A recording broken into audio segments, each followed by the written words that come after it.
Hello, everyone, and welcome to Advancing Employment's fifth and final webinar in our 2020 spring webinar series. Thank you all for joining us today. And many of y'all have attended our previous webinars, and thank you very much.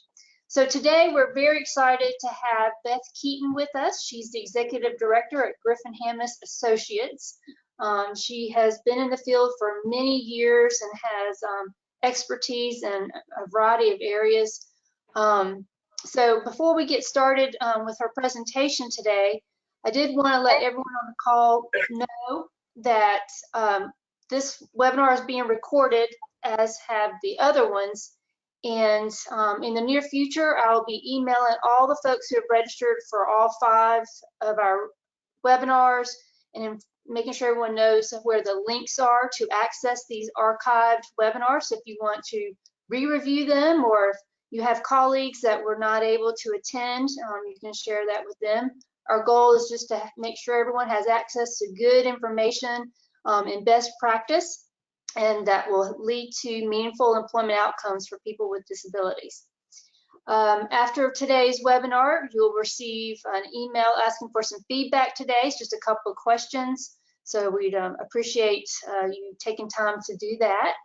And as we go through today's presentation, feel free to shoot a question to me, and I'll get with Beth and we'll answer those as we go along. Okay, so without further ado, Beth, take it away. Okay, thank you so much, Paige. Can you hear me okay? I can hear you great. All right, just want to make sure. Hi, everybody, and thank you so much for joining us this afternoon. I have a colleague who said that they've ceased to call the day by the day of the week, and they just refer to everything as day. So it is definitely day. I think it's Wednesday. I'm joining you from Atlanta, where it's gray and rainy, and hopefully everybody is safe at home or safe wherever they are and huddled in for the next hour or so. We are going to talk today about customized employment and Fidelity, and specifically the Fidelity scales that we've developed at Griffin Hammis Associates, and our pathway, the process that we're taking to try to establish evidence base around CE. And I'll give you a little bit of information on the scales themselves, and then more just the conversation about Fidelity in general and what the process is looking like and why it is that we've taken this on. As Paige said, if you have any questions at any point, just feel free to type them in chat. She'll either respond or interrupt and ask me, but to the degree that we can keep this interactive, I think that's great, and I'm totally open to doing that. And here we go. Let's see if I can advance the slides. Oh, Paige, I said I could advance the slides, and now I'm a little bit stuck.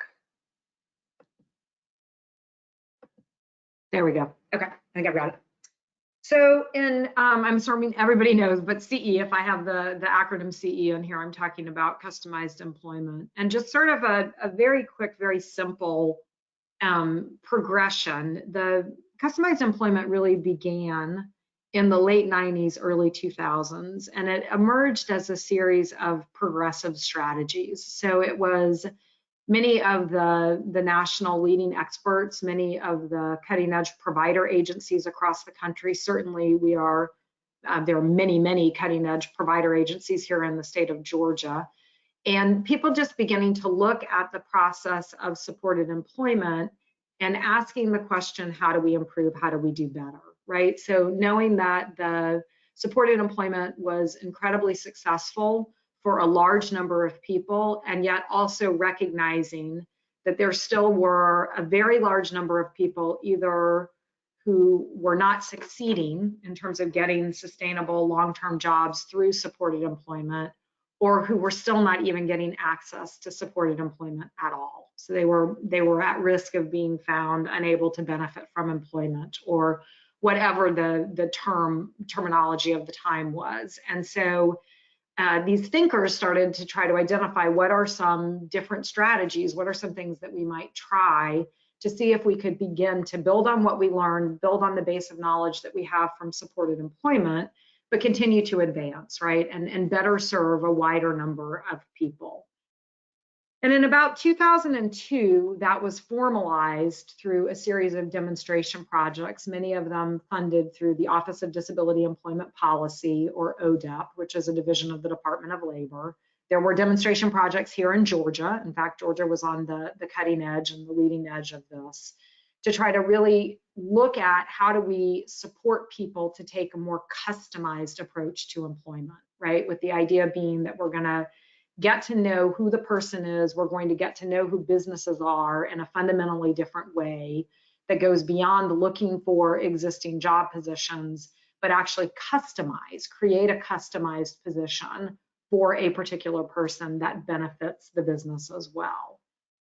And those were successful enough. There were enough positive outcomes from that this was actually then enacted into law, into federal legislation, when the Workforce Investment Act, sorry, I was drawing a blank on the original when the Workforce Investment Act was reauthorized as the Workforce Innovation and Opportunities Act in 2014, which was a major, major, major change. So for the first time, customized employment had a formal name and a formal place in law, and was a mandated service that had to be provided throughout the United States, right? Any state VR agency now was responsible for offering customized employment services.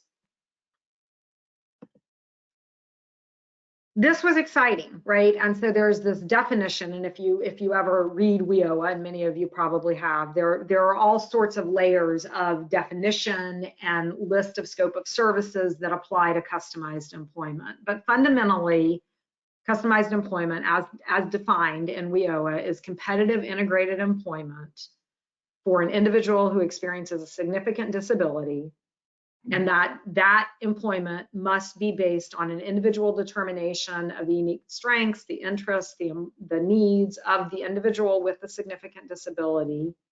It also has to meet the specific abilities of that individual as well as the needs of the employer. And then they have further language that says it's carried out through flexible strategies such as, and there's a whole list of these, but I just listed one here, which is customizing a job description based on current, previously unidentified or unmet needs. So you're really trying to get in there and look at what are the needs of this particular employer, what are the interests, strengths, and abilities of this particular job seeker, and is there a match between the two, right? Is there some sort of point of alignment between the two? And fundamentally, that's customized employment. And my guess is that we're all pretty clear on that, right? That nothing that I've said so far is necessarily new information for anybody. People are pretty familiar with customized employment. They know that it's mandated by law. They're familiar with what it is.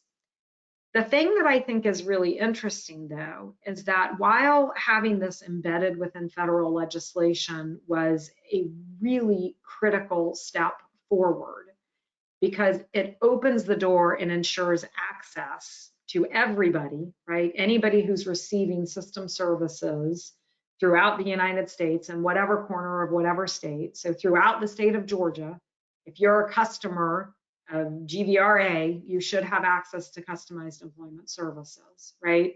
So there's this standard that's out there now that guarantees access for people throughout the country. Really powerful, really important. But outside of this kind of language, there's not very much else that then defines what customized employment actually is.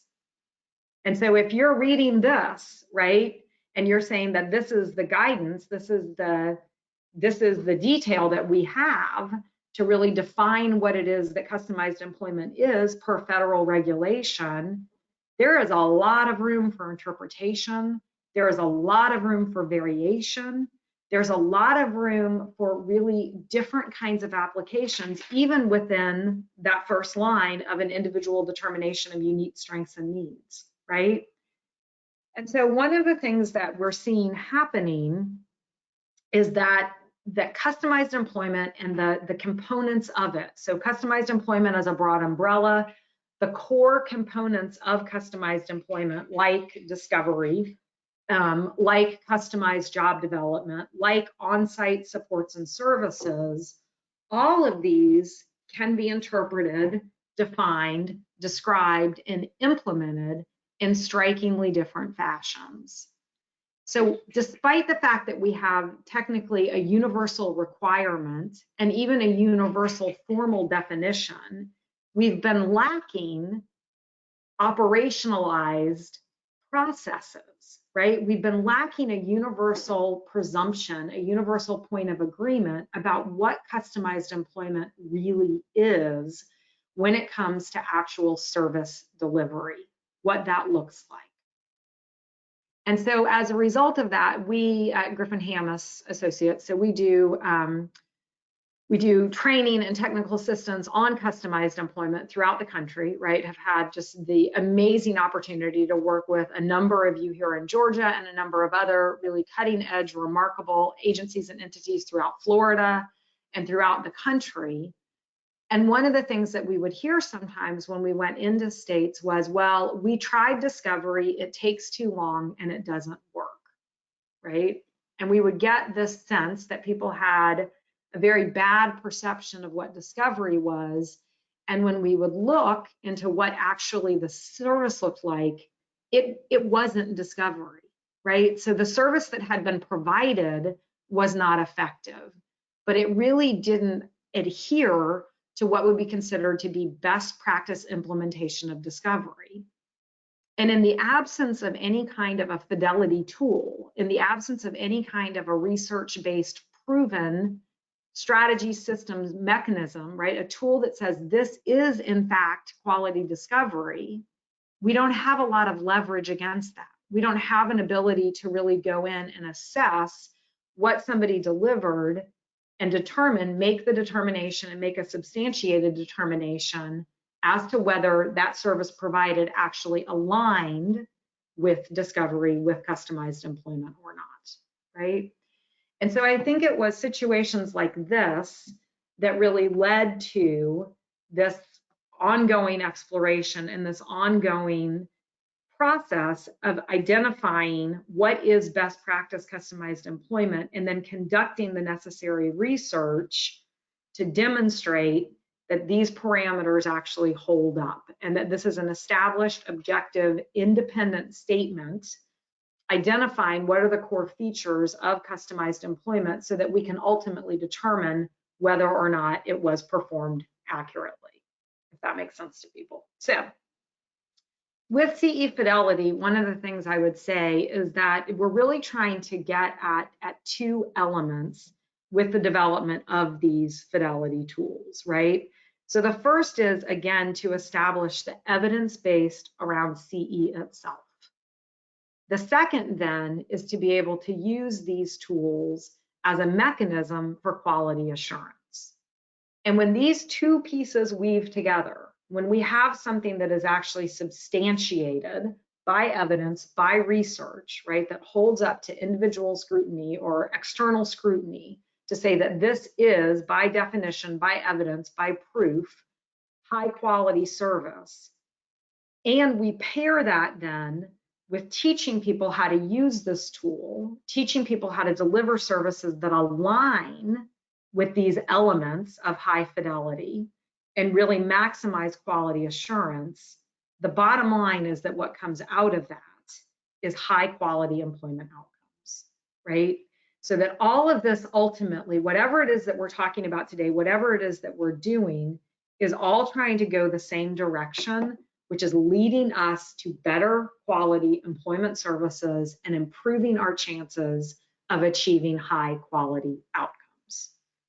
So the fact that it's researched is really what goes on in the background to inform the processes that we're doing. Ultimately, nothing matters unless everything that we're promoting as customized employment actually leads to high quality employment outcomes, and it leads to those consistently, right? And that we start to see employment services, more and more people actually get access to employment and better outcomes for those who are.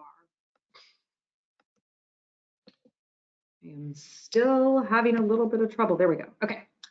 How many of you, Paige, this is the poll. So there actually is a history of Fidelity within the umbrella of supported employment services, and that is the individualized placement and supports model, or IPS, which is a model of supported employment services. And you may hear this referred to as IPS.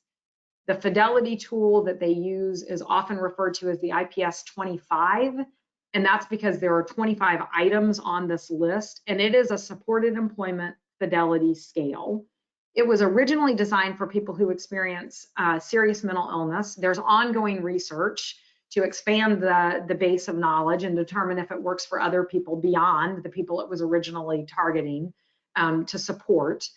And I'm wondering if any of you have actually either been trained in IPS, or if you're familiar with IPS, if you know whether or not you use IPS. And I think that you have a poll you can do. Would you like for me to go ahead and launch it? I would. Okay. All right, we'll give people a few seconds. Can you, let's see, it's open. Yep, people are, so Beth, you may not be able to see it, but the responses yet. Okay. But for folks who can, this is asking how familiar you are with IPS, not familiar, slightly familiar, somewhat familiar, very familiar. And as soon as we have most everyone have participated, we'll give a few more seconds. We've got about 60% of the folks who've attended. I like to get up to try to get 75% or higher. I know y'all can do it. Come on, guys. It's Wednesday afternoon. We can do it. We can do it. That's right. Come on now. Oh, getting close. 70%. Just a few more. All right. Well, it looks like we're going to be sticking there at 70%. I'm going to go ahead and close it. And let's see, share. I'm not sure what happened. Okay. We're all being very flexible and forgiving when it comes to technology, right? Oh, there you go. Share, close. All right.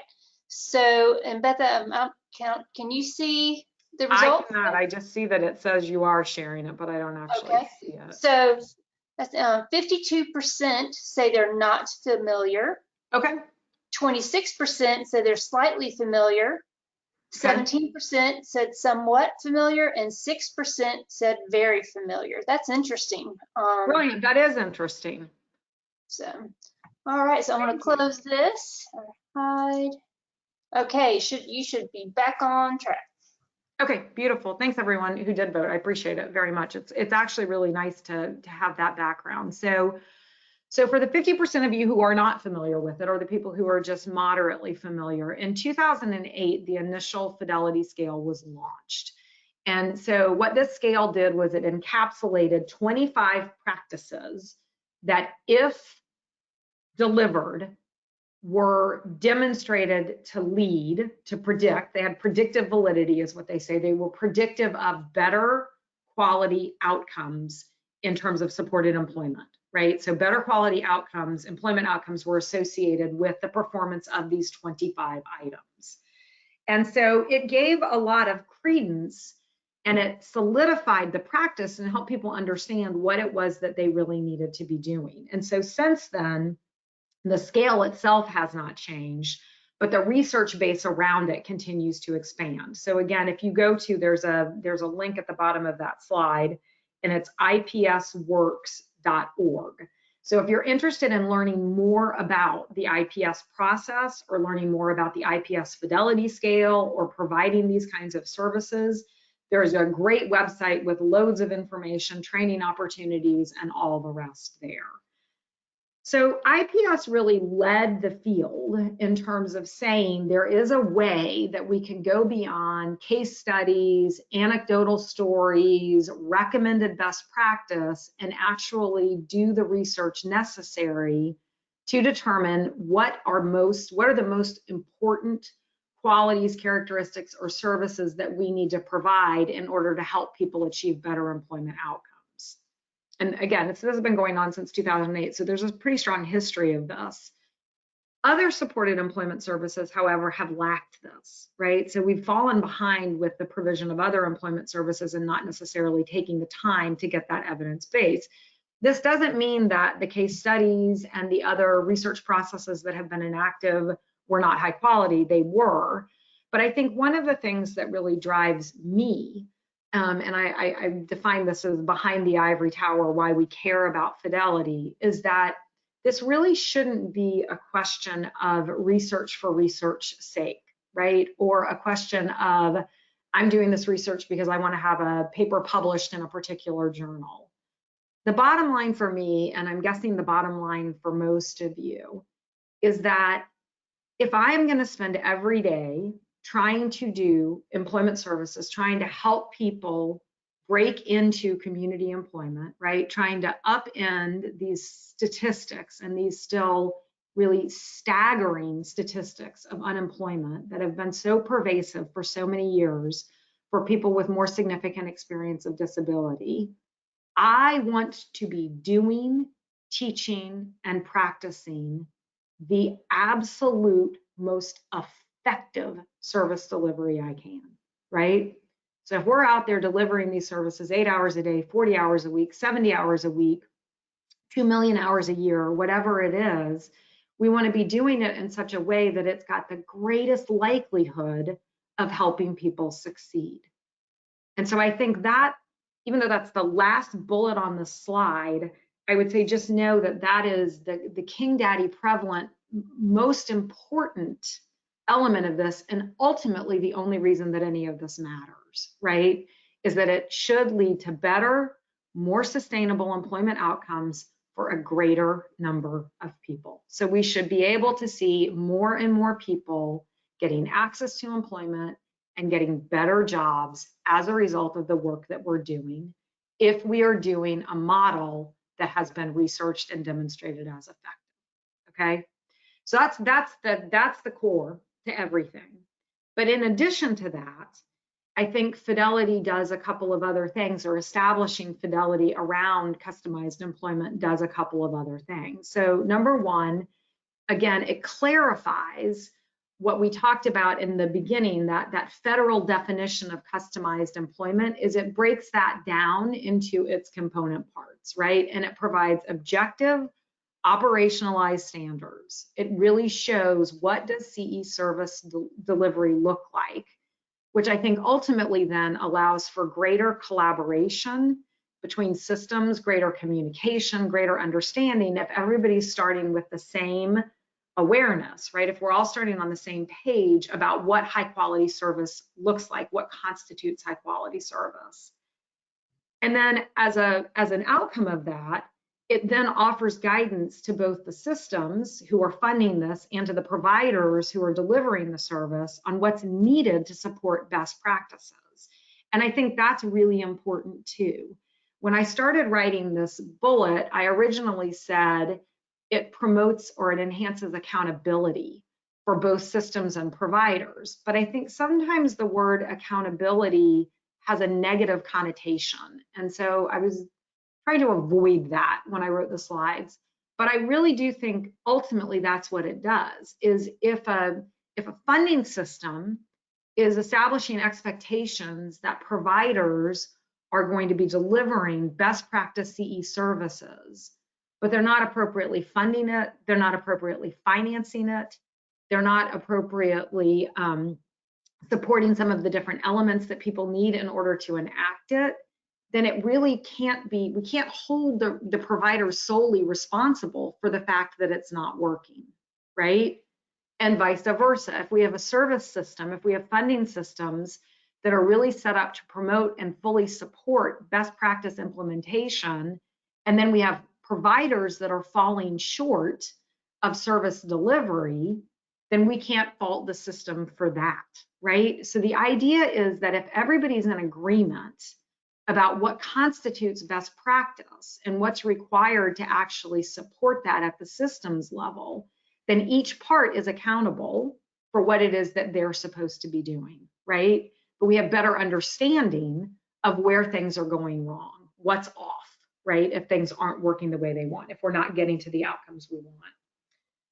And I think ultimately too, it can really maximize efficiency and effectiveness. And again, this is going to go back to that final point that I made, which I said is really the only one that it matters, that we're getting better employment outcomes. We're getting better employment outcomes for a wider number of people. And again, I think if we're using a process that has demonstrated fidelity, we can do that more efficiently. We can be more effective with the services that we deliver and with the funding that we allocate to support those services. Paige, I'm just going to stop for a second and see, are there any questions in chat? Does anybody have any questions, comments, anything? Everyone's really quiet. So either, they're just being shy or I'm not quite sure, but yes, so please do any questions that y'all have. You can, we got a question here. Okay. Let's see what that is. Let's see. Let's see, now that's not specific to this Okay. question. All right, so so I guess one of the questions I guess was Spencer was asking is in relation to agencies that are implementing customized employment as a recognized model of support employment. For example, here in Georgia, the VR program is as how they might implement this type of fidelity process or model or component. Whether it be program evaluation, or have you seen it done by VR agencies? Yes, beautiful question. And what I'll do is I'm going to keep going through the presentation, Spencer, but I'm going to come back to that in terms of how people are doing it. And then if I don't get the question answered, just chime back in. So I'm going to keep going and just talk a little bit about the scales themselves, and then we'll talk about how they're using them in different states, because I think that really is a key question, and definitely one that we want to cover today. And Spencer had a second question was, it's difficult to implement anything without proper funding or supports, particularly for customized employment. So it just won't work the way that it's supposed to and as intended. And she would like any examples of states that have implemented it successfully. Perfect. And I think all of that, I will say, it's ironic that although the legislation was enacted in 2014, final rules didn't come out until almost 5 years later. And so what you're really starting to see right now is states getting very, very serious about implementation of customized employment just in the last 6 months to a year. So I think we're going to have more and more better examples of that over the next 4 or 5 years, 3 to 5 years, as states really begin to embrace this. But we can certainly talk about some of what we're seeing across the country in terms of the ones who have been more on the forefront of implementation. And Georgia certainly has been there in the mix. So GHA put out, we've developed 2 fidelity scales. So we've developed a discovery fidelity scale, and we've developed a job development fidelity scale. And I'm going to talk through each of these a little bit independently, but bring them back together. The discovery fidelity scale, the original research process on this was funded by the Florida Developmental Disabilities Council, so for all of our Florida attendees. And it was, the idea was, how do we begin to establish some standards around what is discovery specifically, right? And again, just in response to the comment I made at the beginning of seeing a lot of different services, all of which were labeled discovery, but with a significant amount of variation between them. And so the seed money for this project came from the Florida Developmental Disabilities Council, and I think we started this maybe in 2013. And it began by doing interviews with national experts in customized employment, including Mark Goldman Associates, Griffin Hammes. Carrie, the founder of Griffin Hammes, was interviewed, people from Transcend, and then focus groups throughout the state of Florida to get some information from people about what they consider discovery to be. And the first initial version of the scale was developed based on that, right? So this idea of we're just going to talk to the experts and we're going to gather information to try to create a picture of what does best practice discovery look like. The next step then was to go through what we call a Delphi process, or to establish what they call face validity, which is basically getting a group of national experts together to review the scale and to assess whether or not they agreed upon the items in there. And so this Delphi process is a consensus building process where you go through 3 different rounds. Do you agree with this? Yes, no, why not? If they didn't agree with it, then there were some revisions. And then yes, no, do you agree with it? And if not, more revisions. And then if by the 3rd time people didn't agree, then that was just noted in the research, right? So we didn't reach consensus on this. And so the idea behind this is it's not yet been tested. We haven't actually gone out and field tested this, but just in terms of looking at it, does this scale seem valid, right? Do the people who really know what discovery is agree that this encapsulates what would be best practice discovery services?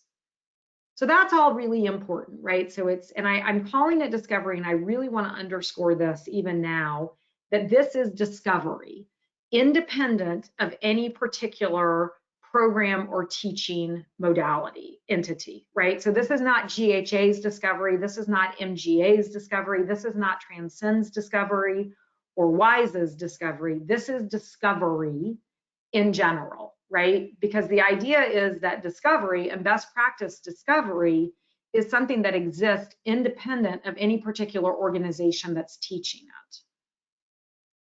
To really drive this home, though, then you need to go out and you actually need to research it, right? So the fact that everybody's in agreement that these are potentially best practice tenants is fabulous.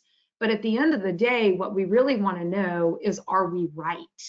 Right? So if what we're all advocating for is that discovery begins with a home visit, what we want to know is, does that home visit correlate with better outcomes, right? Are we right in terms of what we're teaching? We have a lot of anecdotal case study evidence, experiential evidence that indicates we are, but we want to actually go out there and collect the data that shows us.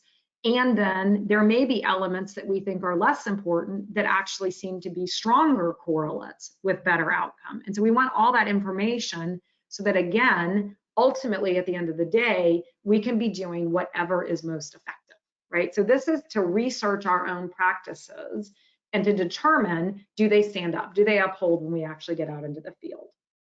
So all of the things listed underneath that national field testing, that's going on right now in partnership with Utah State University. We're in the 4th year or 3rd year of field testing, and we're field testing it. This gets to a little bit of Spencer's question in California, Michigan, South Dakota.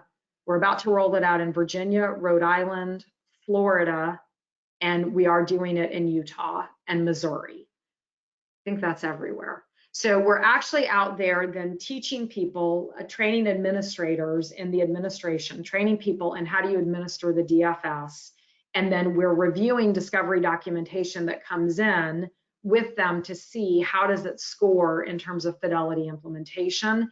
And then all of that data is getting sent to Utah State, where they're running tests, they're running the correlations to begin to figure, how does this translate? How does this correlate with actual employment outcomes, right? And so we're getting feedback as we do that on the tenants themselves, so that revisions will be coming in as we go, right? We're learning as we're doing this, piloting this in the field.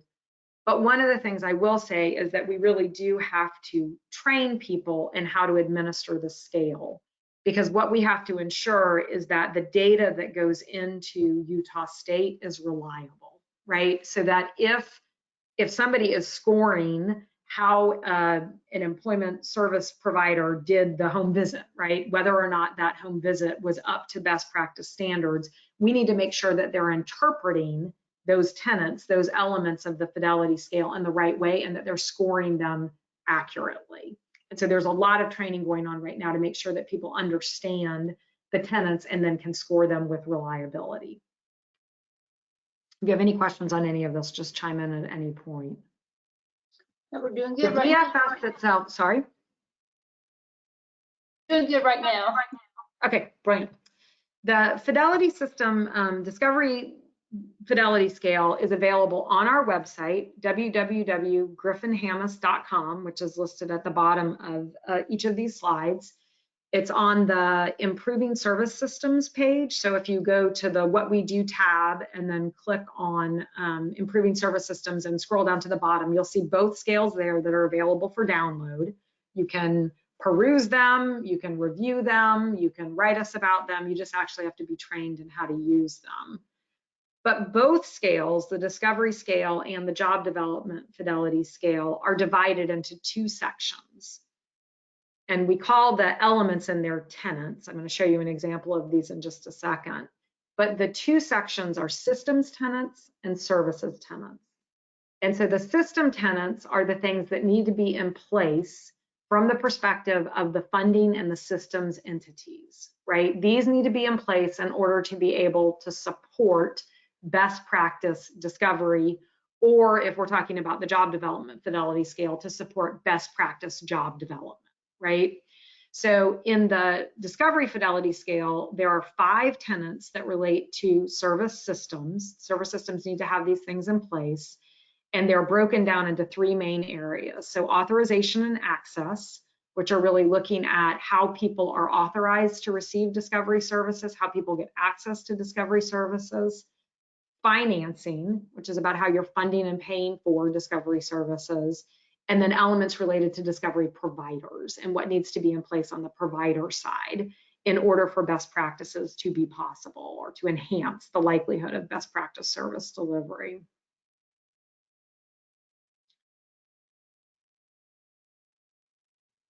I will just say this on all of the tenants, because I'm going to show you an example in just a minute of the range of possibilities associated with them. Right now, we would not be expecting perfection anywhere. So you would not, given the state of the states with CE implementation, given the fact that states are currently looking at existing policies, trying to revise existing policies, trying to make sure that funding does actually support best practices, you would not anticipate that they would be scoring a +3 on all of these service tenants, right? But the idea is that they can begin to use them to rate where they are in the process and to identify the areas that need improvement. And ultimately, the field evidence, the field research in both the systems and the services should show us which pieces of this are most important in terms of predicting the best quality employment outcomes. And it may be that everything that we've identified is important, right? That wouldn't be surprising. But again, we're going through the research so that it's not just Griffin Hammis is telling you you should do this, or Mark Golden Associates is telling you you should do this, or we the providers are telling you you should do this, but we're showing you that when these pieces are in place, the likelihood of people achieving better employment outcomes is increased, right? So I thought I would share the financing one. Anybody who's in the audience who's with vocational rehabilitation or Medicaid, know I'm going to share you a systems one in a minute. But this one is always really interesting for providers, and it gets to the point Spencer was making about just the critical importance of adequately funding CE.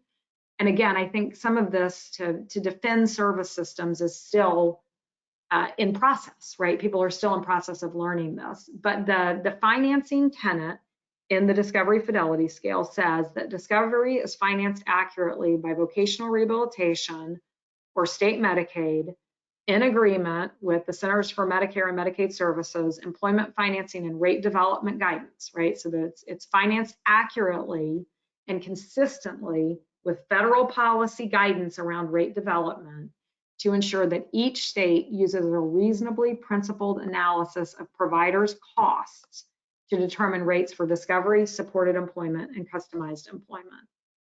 And essentially what this is saying underneath all of the federal language is that we have to fund discovery services in a way that covers the cost to provide the services.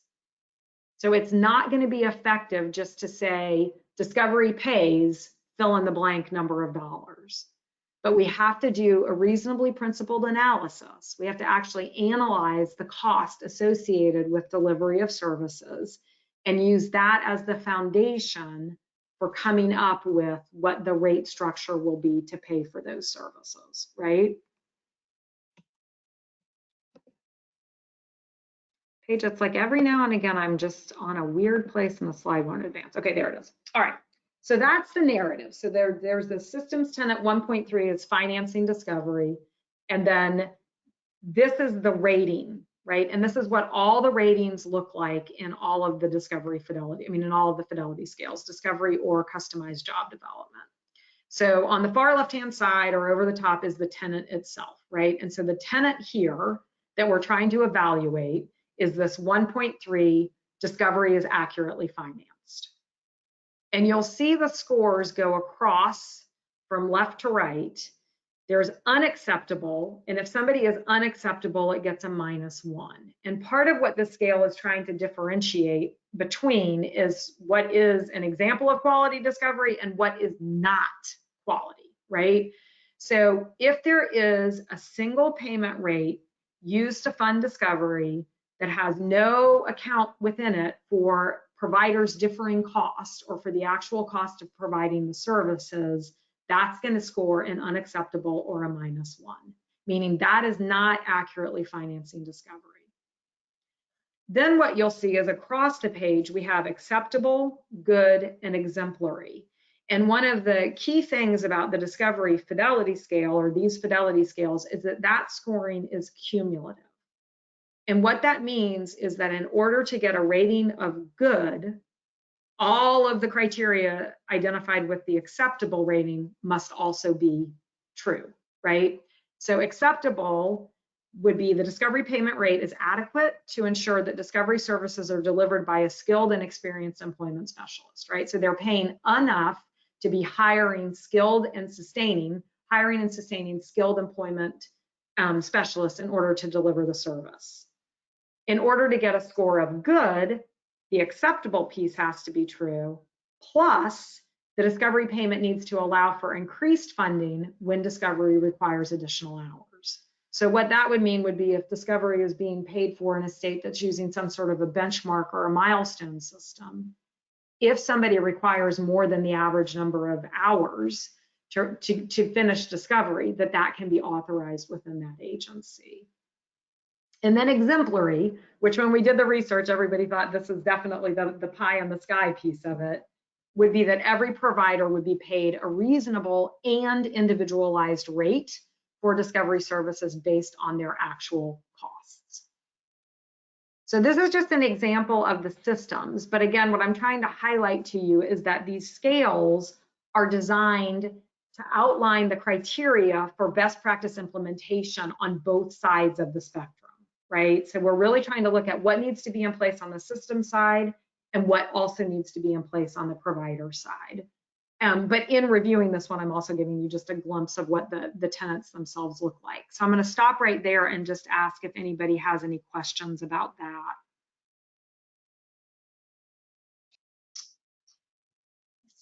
So far, we don't have any.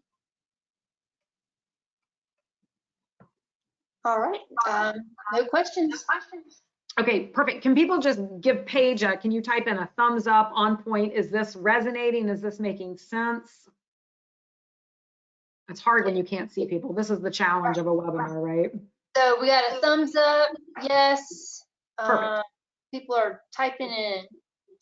Thank y'all for, yep, getting lots of yeses, thumbs up. All right, excellent, Great info. Perfect. So if we start to lose, you'll let me know, right? Because I don't have your faces to go by, so just jump in at any point. Okay. Now we're going to work on advancing slides again, which apparently is the thing I need to learn how to do. Okay.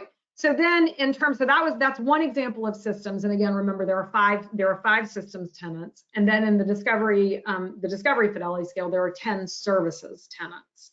And these address all of the core components of discovery, right? So some of them have more than one. So like in the home and area visits, there are 4 tenants. So like that example I just showed you of 1.3, there are 4 of those that relate to the home and neighborhood visits and discovery.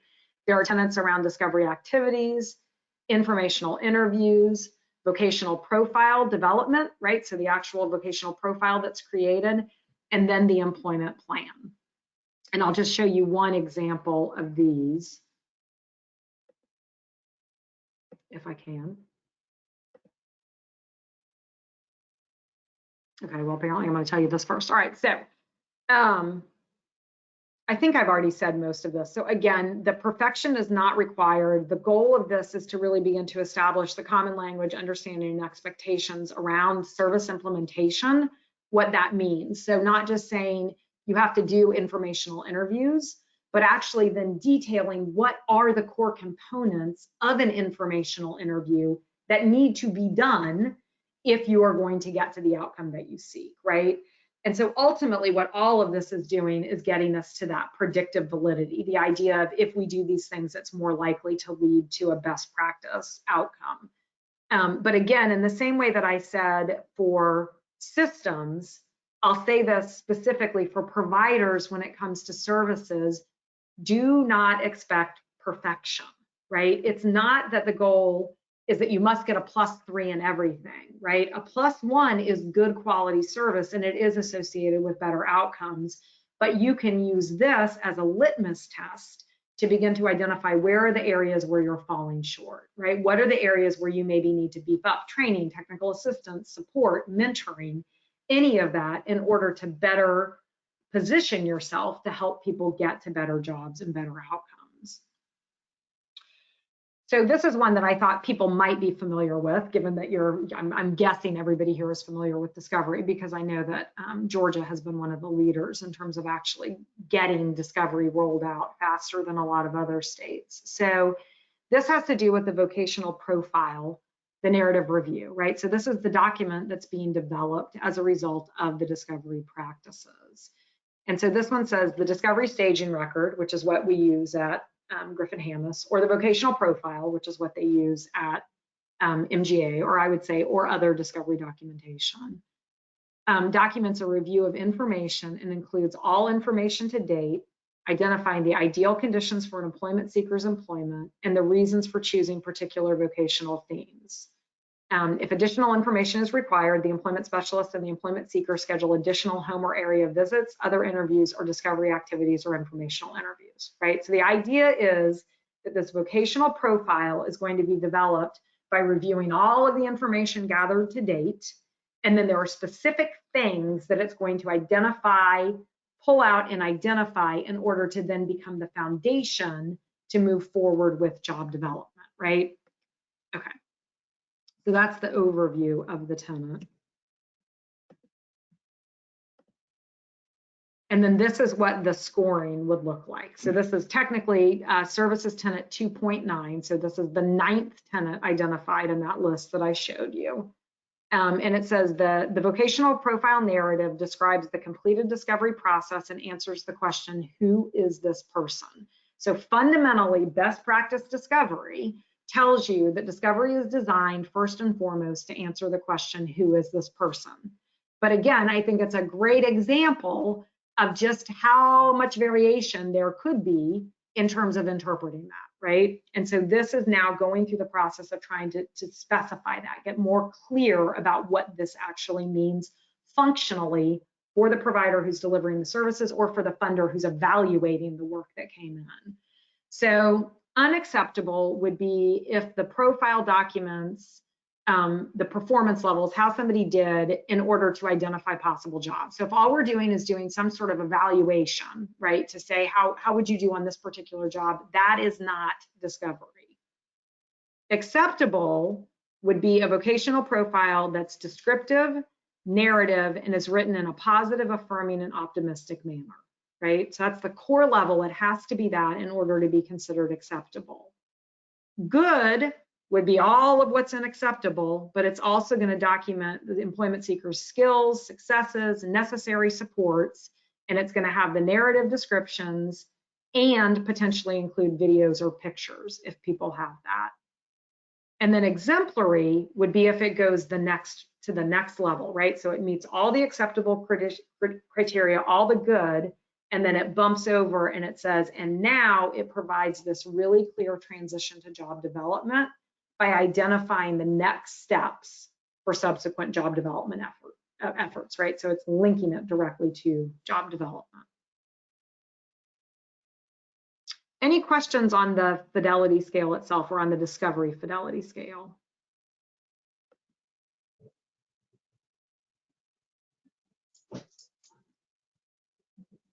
Oh, I think Okay. we're okay. Brilliant. If people are interested in the research, this is actually the argument on the article. Your voice got a little Oh, did it get better now? weird. Might be just me that's hearing it. It does this every now and then. I think maybe when the computer gets hot. Pages, there's a phone number I can call and join. So if other, oh yeah, I think no one else can hear. So yeah, there is a phone number. We have about 10.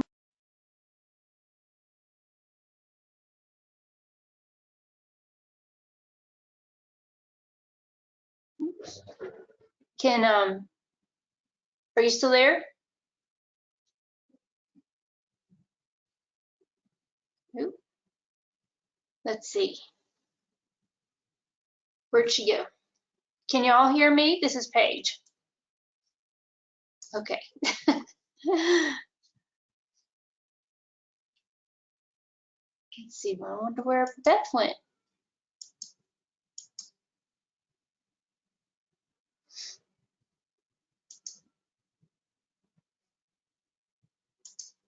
Okay, can you hear me now? Yes. Oh, all right. Sorry, y'all. I am so sorry. All right. So, of course, it's really hard to dial a number and enter all those things under pressure. All right. So I'll just keep talking real quick about so this is the article that was written that publishes the results of the Delphi study that I talked about. That came out in the Journal of Vocational Rehabilitation in April of 2018. This is on the Discovery Fidelity Scale specifically. And we're anticipating that the initial field research will be coming out this fall. So again, the part that begins to go beyond just does this look right, does this capture best practice, and actually evaluates, are these things associated with better outcomes? In addition to that, then, while this research has been going on around the, I'm going to skip the slide, while this research has been going on around the Discovery Fidelity Scale, we have also then developed the Job Development Fidelity Scale. And I think that this one is going to be even more critical, because one of the things that we've seen a lot in the last couple of years is people getting better and more proficient at doing discovery, and then once discovery ends, reverting right back to more traditional job development practices. So this is designed to begin to really capture, operationalize, and define, in the same way we talked about with discovery, what quality customized job development looks like. All of the information on here is the same. We started with interviews and focus groups. We're just about to launch the Delphi process. The field testing has already begun. And in the same way we said with the Discovery Fidelity Scale, with this Fidelity Scale too, you can receive training, become a JDFS administrator. And Spencer, I think that goes back to some of your questions in terms of how are states actually using these tools. And what we're seeing is states, as a part of their broader customized employment initiative, then also supporting the training of administrators in the Fidelity Scale. And typically that will involve people at the state funding agencies, so certainly people in the State Vocational Rehabilitation Agency, the Medicaid Agency of DD Services are also funding Discovery and CE, but then provider management, leadership, right? So CRP executive directors or employment leaders. So again, everybody on both sides of this equation emerges with clear and consistent ideas or understanding of what it is that's expected when it comes to best practice service delivery for each of these things, and then substantiated through the research. And this slide just details the different specific tenets. So there are 5 systems tenets in the customized job development Fidelity Scale, and then 8 service delivery tenets. So again, following the exact same format of what I showed you with the Discovery Fidelity Scale. So where we have a tenet, what's expected, and then unacceptable, acceptable, good, and exemplary. And I think that's actually my last slide. So at this moment, I really can just open it up for any questions you may have. Again, if you want to download the scales, they're available on our website. If you have questions or want to discuss or want to explore how you could use the Fidelity scale, we have training options for providers, for states, for anybody who really wants to try to support and enhance fidelity of practice and or participate in the research base. We'd love to talk to you about that. You can email me, and then Steve Hall really is the one who runs all things Fidelity. Some of you may know him from his days in Georgia, but his email address is on that slide as well. So one of the questions is what type of programs typically use these scales? And the same person, Lauren, wanted to learn more about the research opportunities that are go along with getting this up to evidence base. Yeah. Okay. So what we're mostly seeing at this moment, and again, these scales are new, right? Mostly what we're seeing at this moment are state VR agencies or state DD agencies bringing us in to train administrators in the scale. And so what ultimately I think these scales can do is they can help on both sides of the equation. So if you are a funder, if you work for vocational rehabilitation or you work for the DD Medicaid agency and you're getting documentation, you're paying providers to deliver discovery services. If you're trained in these scales, it gives you an objective standard to use to evaluate the processes and the documentation that are coming in to decide, does this align, right? Was the service that I authorized actually provided? Even that can sound like it has a negative connotation. And what we're seeing is that these are being used in very collaborative, not punitive ways, right? So what we're seeing is we're breaking down benchmarks around, say, in Michigan discovery, right? So in discovery in Michigan, they pay a benchmark rate for it. But we now have it broken down into 4 specific sections where the employment provider, the job seeker, the VRC, and any other entity, any other system or entity involved is meeting after the home and neighborhood visits, right? And they're doing that to review the information that came in, right? Review the documentation to date, the activities that were done, make sure that everybody's in agreement that those met the standard, right? That that's what we needed. And then to establish the framework and identify what are the next steps, right? So be real clear in expectations. Everybody's on the same page about what you're going to be doing moving forward. And then that becomes also a payment point. So people are getting paid along the way, even though it's within this benchmark system.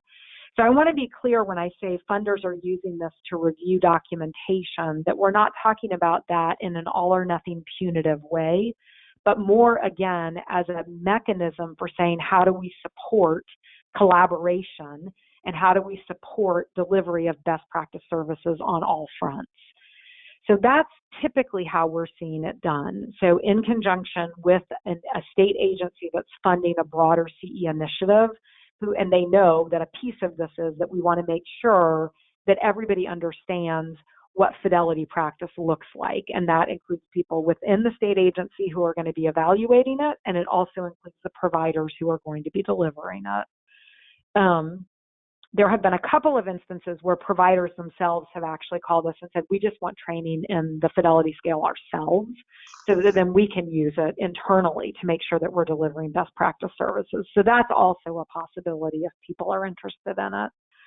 And the research base, I'll just say right now, everything that we're doing, all the data that we're collecting is going into Utah State. So if we train you in the use of either of these scales, then one of the things we'll ask you to do is sign off on the collection of data so that we can use that then to drive the research base forward. And we love having data from a variety of states so that it doesn't become, well, this worked well, but that was only evaluated in California, and things are really different in Georgia than they are in California, right? Beginning to gather data from practitioners, people delivering discovery services throughout the country in communities large and small, I think really enriches the feedback that we're getting in terms of the data itself, and some of those then variables can be extrapolated.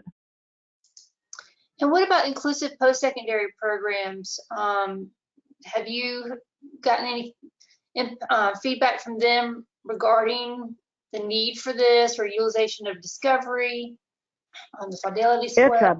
It's a brilliant question. And I will say in Michigan, their DOE is on board with this. And so they actually have received the training.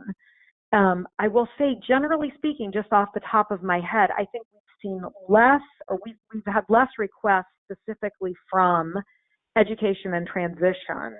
But yes, I think that to the degree that school systems are getting more and more involved in the provision of discovery services, then I think this is a very relevant tool for them as well. So again, the idea is that we want research-based, evidence-based agreement, right, around what constitutes best practice discovery services. And so ultimately then the tool would exist outside of any particular funding entity or any particular service system, but it would inform all of them. What about inclusive post-secondary ed, like through Think College? I'm sorry, post-secondary. Yeah, actually, yeah, I'm trying to think. I don't know that we have I'm not sure we have anybody participating in inclusive post-secondary education, but if you'll shoot me an email, whoever asked the question, I'll talk to Steve and see if anybody's been pulled in on any projects. But again, my answer would actually be the same thing, even though I answered it in terms of school system and not post-secondary system. But I still think anybody who's involved in discovery and CE. So if these institutes, if these institutions, if these programs are trying to implement best practice CE services, then I think this would be relevant. But I don't believe as of yet I don't believe they've participated in the training or the research base thus far. Great. It would be great though. Yeah, so I see that we're out of time. So here on this last slide, you can see Beth's email. Reach out to her. You can also contact Advancing Employment at uga.edu, and we'll be glad to do what we can to answer your question. But thank you all for participating, and I hope y'all have a good rest of your week. Thank you. Thanks, everyone. Closing the webinar. And thank you, Beth. Thank you, Paige.